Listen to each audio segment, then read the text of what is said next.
I'm going to talk about booking a flight to Alpha Centauri. I'll tell you the why and how. How are we going to do that? Well, right now, it doesn't look like we have a lot going on for us. We have economic problems, we have wars going on. You know, the whole litany of issues that are bothering us today. That's the present. What about the future? Well, I'm particularly interested in man in space and interstellar travel.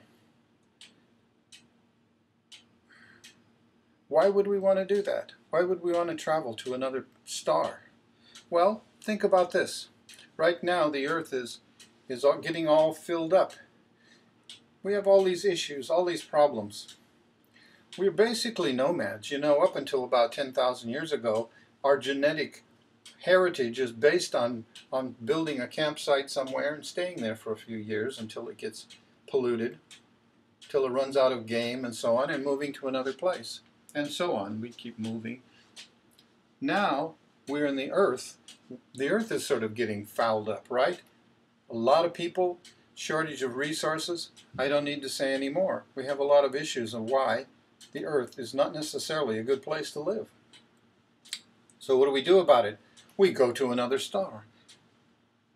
How can we do that? How can we possibly get to another star? Well, obviously it would take thousands of years according to the current theory of relativity. We can't go any faster than the speed of light. We can't even get near it. It would take so much energy, and infinite energy, to even go the speed of light. And the nearest star is 4 light years away.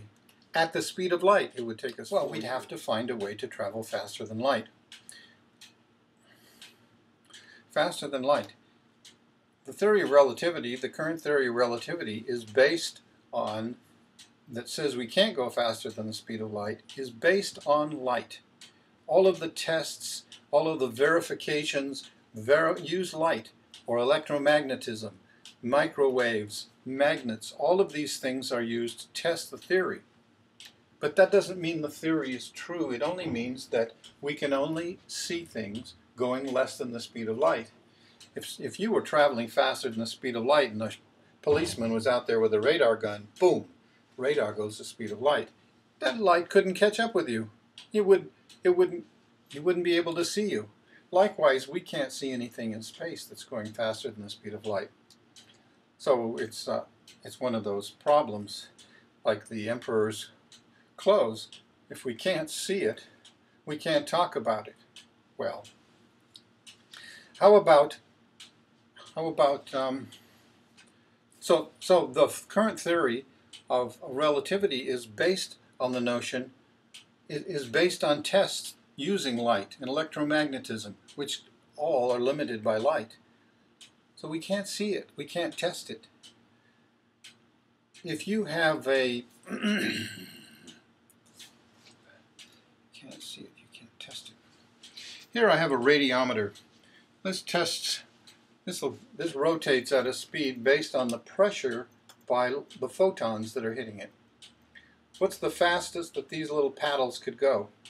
Well, the fastest they could go, if they were essentially weightless, would be the speed of light, because they're being pushed by light. You can't push anything faster than light, because light is the maximum speed of light.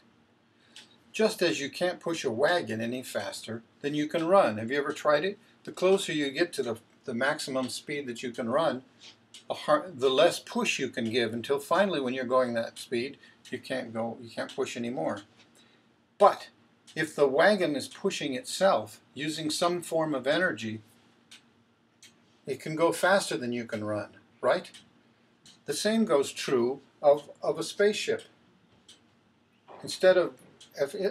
Nobody can tell you why a spaceship can't go faster than the speed of light, except with the theory of relativity.